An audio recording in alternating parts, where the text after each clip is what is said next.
Hey crew, this is my 79 and we're gonna run through the full rig build.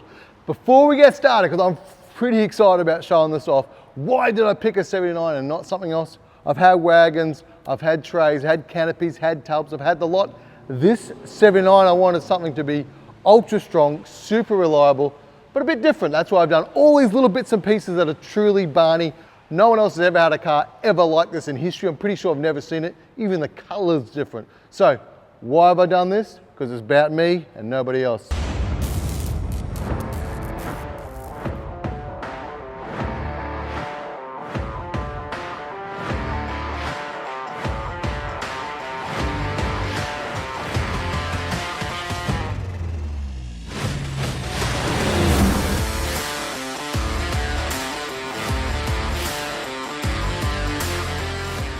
As soon as I got a set of black bears, I had them on the Hilux, the Prado, the wife's 200, all my kids' cars, my 76, my 79, and it's pretty much the only tyre that I have at the moment.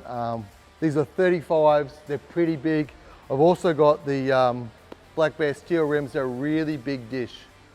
Custom flares, they are fiberglass. I've had plastic ones, which I thought would be better, stronger, but to be honest, I have slammed this car into a lot of things, and I have never damaged my fiberglass flares. I can highly recommend, I don't sell them, so there's none of that garbage going on. I can highly recommend these flares. They are strong, durable. I don't know how they do it, they just make it properly.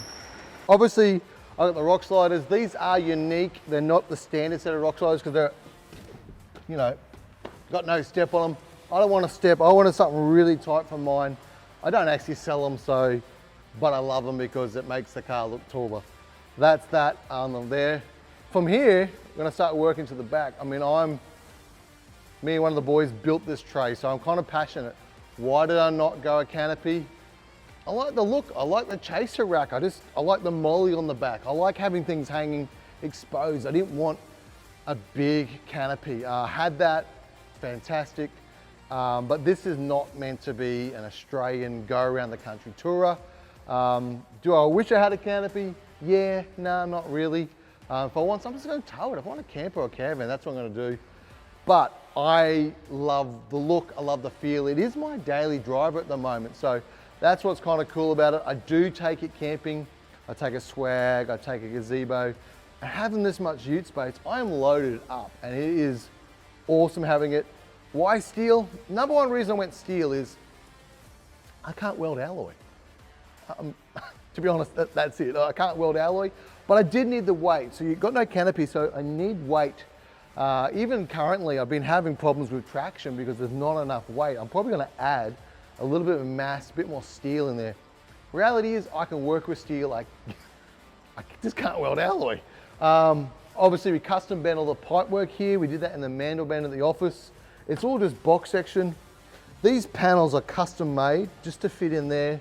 Dun & Watson have come along and helped me out with the flares and the toolboxes, which they're not big. You can see in there, they're not massive, but at the end of the day, I can put a little bit of gear in there. That's all I really need. But a bit of recovery, a bit of dirty gear in there, that's about it. And then again, another customized panel. So a lot of custom work on the tray. Little headaches, but not a lot of headaches. I just didn't want the headaches of a massive setup, too much weight. When you're going up some big hills, you just want to be light as possible.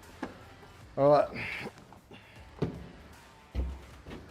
So obviously up here, this is where I store my stuff. Secret compartments for camping. But I got my two tyres. I always take two tyres because I'm pretty rough on the gear. I got my custom molly, got my shovel. I do use a high lift jack. It's just when you need to get, I don't know, pop a bead or someone's in trouble or you just got to lift a few things up. There are a couple of other good jacks. I mean, the guys at Pro Eagle, you can get one of their jacks, which are pretty cool. But all in all, this is the amount of space. Like I loaded up to here for storage. I couldn't get that in a canopy. You can put it on the roof, but I don't like roof racks. It wasn't the look. I wanted the cool set of lights at the back. So I got a customized box, which is cool. And one of the big questions I get asked is, how do you mount your tread? So if on this, the tread mounting system, it's pretty simple. At the end of the day, guys, if you've got a roof rack and you're gonna put one of these boxes on your roof rack, or if you're gonna put one of these boxes on your camper trailer, you're gonna put one of these boxes on any storage unit, this is dead space above it, so this is a great place to mount your tread boards. I'm only running 2, I probably should get 2 more, but every time I go away, I use them and give them away sort of thing, but they're really cool, place to mount, I got access. I got my airline compressor here. I do have a compressor inboard, I got online air, but this is just a bit more storage.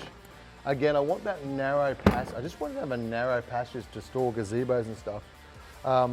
Here you can see my air. I've got it, air's on board both sides, so I can deflate, inflate, run some tools that I need. If you don't have one of these, guys, you're crazy. Take a fire hydrant, you don't know how often you need it. Obviously, I'm running a fair bit of comms here. Just a short one, but again, it's custom, it's hidden, it's unique. I just want to be different. Lighting. So I've got the side lights, which are really cool. Just for a bit of camping lights, I do run some 12 volt for camp out the back, which is really, really cool. A bit more lighting, and then obviously I've got a unique look. A lot of people say, why have you done the 4 lights across the top? Quite frankly, different. I saw it. I saw it first in Back to the Future on the Hilux, and I just love that look. So no roof rack.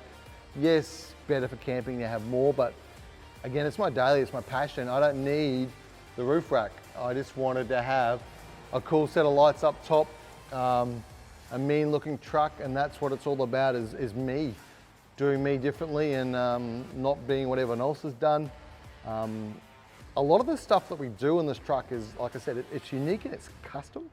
There's a lot of Legendex stuff, but I'm not here to sell you guys stuff, but it's, the guys at the office said, hey, can we do this? I'm like, well, for my truck, I just want to be different. I want to try to always be unique. Sometimes it turns into a product, but mostly it's about me. All right, so I know my favorite little mod is the lights on the front, but the other thing I'm super passionate about is the twin custom shaved exhaust. I'd love to say that I fully built it myself, but the reality is one of the boys, Chris and Mark, got in there, custom design. It is a full wide pipe. It is split at both sides. It is tuned to blow some soot. It's just obnoxiously loud at times, which, I don't know, I'm still a teenager at heart. So that is probably my most favorite performance mod on here, is just the grunt, the rumble, the berserker, as people might say, but I am really just a kid at heart. So that is it. That is my favorite little extra. When it comes to custom, we've found a custom bar, we've kind of done, added a few little elements. It is a prototype. The new one is coming out later in the year, but I want it to be different, so that's how I start everything's prototyping. I've added in the red recovery points, the red bash plate, and the red diff plate. Everyone wants to know what type of lift we got, so we've got the Dobinsons Remote reservoir, fully adjustables in the front. I've kept the leash in the rear. I'm going to give these a crack for a while, see what they're like, but at the moment, with the lockers and the lift, I think it's a pretty good setup. So we'll just show you guys the engine bay. Now all this is Legendex gear. I don't want to go too much in. I'm not trying to sell you stuff, but I'll just run through what I've got because I'm pretty passionate about what we did. So big 5-inch snorkel. It looks better, it sounds better, it breathes better. Big airbox. The flat one that comes standard is dangerous and you can dust the engines. This one's got a better noise. And the front mount intercooler. So we've just done a couple of prototypes. This is the first prototype. Full custom piping in top. And you'll probably notice that there's no batteries. I have no batteries in the engine bay. They're behind my seat. Pretty awesome lithium setup. But basically, I've tried to empty out the engine bay from that. I've got a compressor in there, and that's about it. Trying to keep it as simple as possible. Yeah, I know. I've still got these, I know. Next mod, I promise. A lot of guys want to say, what have you done with the drivetrain? Diff ratio is the same. I've got a rear locker. I'm getting a front locker literally like tomorrow because I'm going to need it. Head and cuffs, need the front locker. NPC clutch, everything else is pretty much standard and the guys haven't had to. But I've gone with the ARB air locker because I just want to have the air. Damn good locker, pretty strong. So once at the front, I'll be indestructible. More destructible? I'll be a better driver. So obviously camping, outdoors, no canopy. ARB elements. The boys at North Lakes hooked me up, which is sweet because it's gonna get covered in mud and I'm not gonna look after it. So elements, strong, beautiful, stainless too, I like that. The very last mod I've done so far is the custom molly headboard. The thing I like about it is I can strap stuff to it, I can bolt to it, you can do whatever you want, so it's really, really usable. You'll see in the roof console on the inside there that I've done, again, it's molly and it's full custom and I love it. I can put switches, I can hang stuff, but I don't want standard. That unit there and the roof console are really cool, just a little bit different. And again, I just love anything military is, I don't know, it looks awesome. Next up is a color choice. Everyone's like, hey, how'd you do that? This is a wrap by a friend of mine, Steve. It's a unique color, something I didn't want anyone else to have. You can achieve that with wraps. It's still white underneath, but I can change it and I can do whatever I wanted to. So it is full custom wrapped. Pretty easy to do, honestly. Well, this is my full custom 7i rig. I hope you liked it. If you've got any questions, just throw them in the comments. I'll be as honest and open, and I do generally try to reply to everyone. I'm super, super passionate about custom and different. I mean, that's the whole Legendex thing. That's me, it's what I do. Don't forget to like and subscribe. Information at the bottom, guys. Have a great weekend. This is my rig build.